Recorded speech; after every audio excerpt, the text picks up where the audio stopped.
वालेकुम all of you. I hope you are doing great.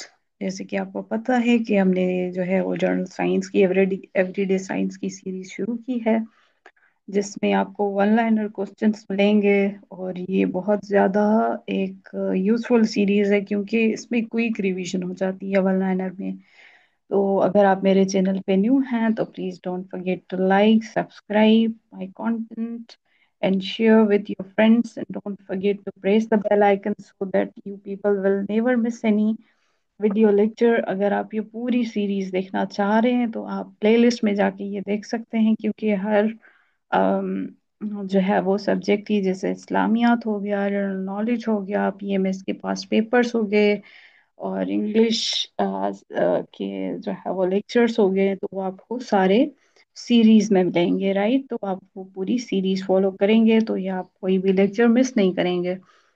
तो अभी तो हम लेक्चर को स्टार्ट करते हैं क्योंकि आपका टाइम बहुत कीमती है। तो the first one liner question is the name of which Roman god means shining father of Latin। Latin, okay, Latin में कौन से रोमन को जो है वो गॉड को जो है वो शाइनिंग फादर कहा जाता है?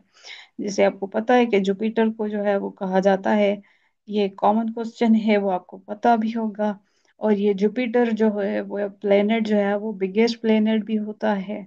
ओके, सो नेक्स्ट क्वेश्चन की तरफ आते हैं। What is the central colour of the rainbow? जैसे कि रेनबो के 7 कलर्स होते हैं, तो इसमें सेंट्रल जो कलर होता है, बीच वाला कलर, वो पूछा गया है, तो वो होता है ग्रीन। नेक्स्ट क्वेश्चन की तरफ आ जाते हैं हम लोग। ये what uh, what part of the body consists of the duodenum and jejunum and ileum? तो ये पार्ट्स थे स्मॉल इंटेस्टाइन के।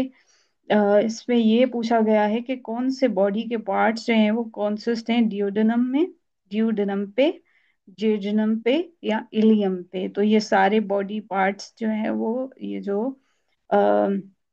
पार्ट होते हैं वो स्मॉल इंटेस्टाइन के का हिस्सा होते हैं।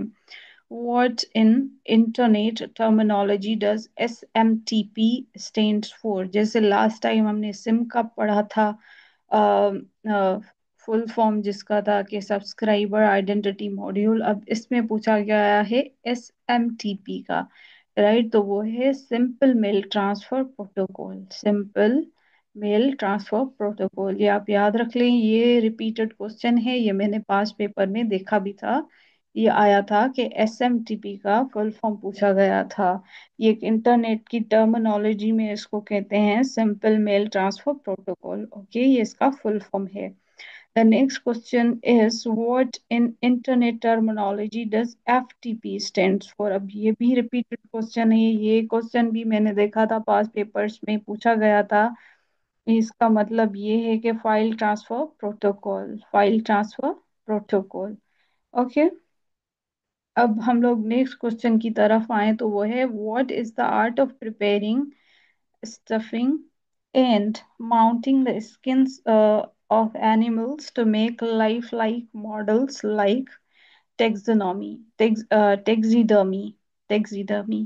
अब टेक्सीडर्मी को अगर आप इंटरनेट पे सर्च करेंगे ना, तो ये बेसिकली जो एनिमल्स होते हैं उनकी स्किन को ऐसे तो मतलब रखा जाता है कि वो जैसे म्यूजियम्स होते हैं ना, तो उसमें ये एनिमल्स जो है वो आपको मिलेंगे, जो आपको रियल लगेंगे बिल्कुल।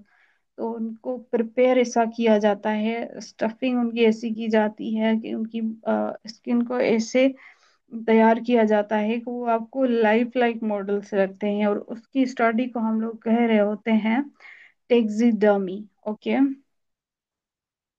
अब मैं नेक्स्ट क्वेश्चन की तरफ आती हूँ कि what is the technical name for the abnormally high blood pressure? जो ज्यादा बढ़ जाता है ना, एबनॉर्मली हाई ब्लड प्रेशर हो जाता है, तो उसे हम कहते हैं हाइपरटेंशन। Okay, hypertension. जैसे हम लोग ऐसे मजाक में बोल रहे होते हैं ना, अगर कोई हमारी फ्रेंड जो है वो ज्यादा ही कुछ वो इफिशिएंसी शो कर रही होती है, तो हम लोग उसे तंज में बोल रहे होते हैं कि आज तो बड़ी हाइपर एक्टिव लगी हुई हो, लग रही हो। तो ऐसे ही हाँ, वो तो हम लोग जोक में बोल रहे होते हैं, पर ये देखें हाई, इसमें भी हाइपर वर्ड जो है वो हाइपर टेंशन। तो वो क्या होता है कि अब नॉर्मली हाई ब्लड प्रेशर को कहते हैं hyper tension. Okay, the next question is what part of the I is responsible for the colour. अब जैसे हम लोग लेंसेस लगा रहे होते हैं ना आंखों में, तो वो डिफरेंट कलर्स में आते हैं, तो वो बेसिकली आयरिस ही होता है जो रिस्पॉन्सिबल होता है कलर्स के लिए ना। तो उसे हम क्या कहते हैं, आयरिस बोलते हैं, iris. Okay, the next one liner is what is the second planet from the sun. Okay, अब इसकी बेसिकली एक ट्रिक है जो आपको आनी चाहिए। ये पूरी लाइन आप याद कर लें कि my very educated mother just served us noodles. तो इसके जो पहले जो है वो जैसे माई है तो एम है, तो एम, एम हो गया, ठीक है। माई वेरी, वीनस हो गया, एजुकेटेड अर्थ हो गया। तो इसमें सेकंड प्लेनेट की बात हो रही है, तो वो ये है Venus. Venus is the second planet from the sun. Okay, which gas used in advertising signs has a symbol Ne। तो वो नियोन होती है, नियोन गैस जो होती है वो यूज हो रही होती है, advertising science has the symbol Ne। Okay, Ne जो है वो कौन सी गैस का सिंबल है, तो वो नियोन का है। In medicine which is the most wide spread parasitic infection. Medicine में अगर हम लोग देखें तो वो कौन सा most wide spread parasitic infection होता है, तो वो होता है malaria. Malaria most wide spread parasitic infection होता है। नेक्स्ट क्वेश्चन की तरफ आ जाते हैं। तो वो है कि व्हाट कॉजेज अर्थक्वेक। तो ये इसमें पूरी इसमें लिखी गई है डेफिनेशन। अब ये देखें, earthquake occurs when the energy stored within the earth, usually the form of the strain rock, suddenly releases. Right, the energy is transmitted to the surface of the earth by the earthquake। अब tectonic plates में जब movement आती है ना, तो वो energy एक किस्म की जनरेट हो रही होती है। रॉक मूवमेंट, रॉक जो है वो जैसे आपने पढ़ा होगा कन्वर्जेंस, डाइवर्जेंस या ट्रांसफॉर्मेशन मूवमेंट होती है। तो बेसिकली ये अर्थ को एक, आपको पता है कि जहाँ पे रिंग ऑफ फायर है पैसिफिक ओशन में, उसकी उस साइड ज्यादा आती हैं अर्थक्वेक्स। राइट, तो ये बेसिकली कॉजेज कौन कौन से हैं, जैसे स्ट्रेन ऑफ द रॉक्स हो गया, जिसकी वजह से सडन रिलीज होती है, एनर्जी ट्रांसमिट होती है सरफेस पे, ठीक है, फिर वो क्या होता है कि अर्थक्वेक आ जाता है। अब नेक्स्ट क्वेश्चन की तरफ आ जाते हैं, गैलेक्सी क्या होता है। आप खुद बताएं कि गैलेक्सी क्या होती है। यूनिवर्स जो होती है ना, पूरी पूरी यूनिवर्स का जो है वो यूनिट ऑफ मेयर गैलेक्सी होती है। राइट, तो इसमें गैलेक्सी के बारे में पूछ रहा था, और कितनी ज्यादा गैलेक्सीज हैं। और हम लोग तो रह रहे हैं मिल्की वे गैलेक्सी पे, उसका जो है वो एक परे ओरियन, इस पर उस पे रह रहे होते हैं। उसमें भी जो है वो एक सोलर सिस्टम है, पता नहीं कितने सोलर सिस्टम्स हैं। फिर उस सोलर सिस्टम में भी हम लोग जो है वो अर्थ पे रह रहे हैं। अब अर्थ में भी एक स्पेसिफिक कॉन्टिनेंट में रह रहे हैं।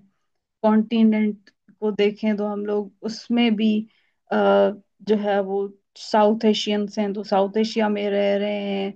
फिर उसमें भी जो है वो कंट्रीज हैं, कंट्रीज में सिटीज हैं, सिटीज में सोसाइटीज, कम्युनिटीज। तो और उसमें भी कितने लोग हैं, और हम जो है वो उसमें एग्जिस्ट कर रहे हैं। तो आप खुद का आप अंदाजा कर लें कि आप लोग कितने माइन्यूट सी चीज हैं। राइट, हम लोग कितनी माइन्यूट चीज हैं, फिर भी जो है वो इतना वो कर रहे होते हैं।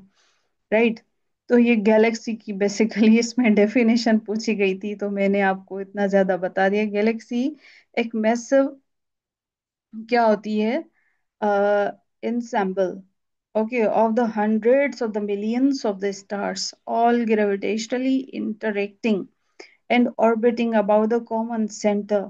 Astronomers estimate that there are about 125 billion galaxies।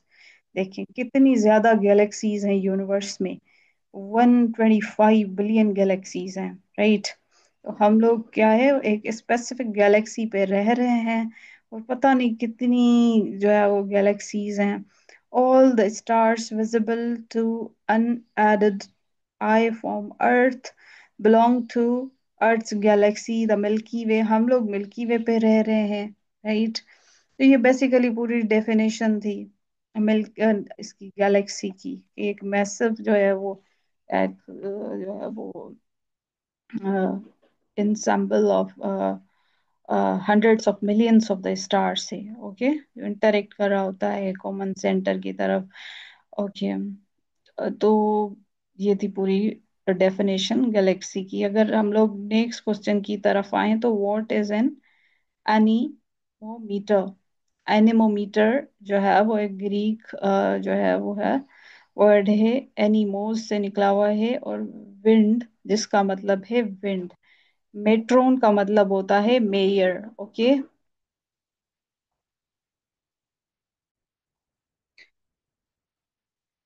तो ये एनेमोमीटर की जो है वो बात हो रही है कि एनेमोमीटर जिसका मतलब है, ग्रीक का ये वर्ड है, एनेमोस से निकला है जिसका मतलब है विंड, और मेट्रो मींस मेयर। सो ये एक इंस्ट्रूमेंट हो गया जो किसको मेयर कर रहा होता है, विंड स्पीड को, okay. It measures the wind speed, हवा की जो स्पीड होती है उससे कौन सा इंस्ट्रूमेंट मेयर कर रहा होता है, वो है एनेमोमीटर, ओके। पैलियोंटोलॉजी तो आपको पता है कि it is the study of fossil remains, fossil fuels, fossil के जो रिमेन्स होते हैं, फॉसिल्स की जो स्टडी होती है, study of the pre historic animal and the plant life, okay. जिससे मर रहे होते हैं एक कुछ जानवर या ह्यूमंस, ये सारे उनकी डेथ हो रही होती है, फिर उनको ये जमीन जो है वो ही जगह दे रही होती है, फिर मतलब एक लेयर्स जो होती है, लेयर जो है ना जमीन की एक बन रही होती है, अब उसकी स्टडी को हम लोग क्या कह रहे होते हैं, फॉसिल रिमेन्स कह रहे होते हैं, ओके। फॉसिल्स की स्टडी। How far is the sun from the earth, कितना दूर है सूरज जमीन से। तो the average distance from the earth is 150 million kilometres. अगर हम लोग माइल्स में देखें तो it is 93 million, 93 million miles, okay. 150 million kilometres और 93 मिलियन माइल्स। अगर हम लोग नेक्स्ट क्वेश्चन की तरफ आए तो what is the first creature जो ट्रेवल द स्पेस, कौन सा पहला क्रिएचर था, तो वो एक डॉग था जिसका नाम था लाइका। उसने पहले वो सोवियत यूनियन जो था, सोवियत यूनियन ने लॉन्च किया था first time, launched the first living creature, a dog named Laika, into the space, okay। सो ये थे आज के जो है वो एमसीक्यूज।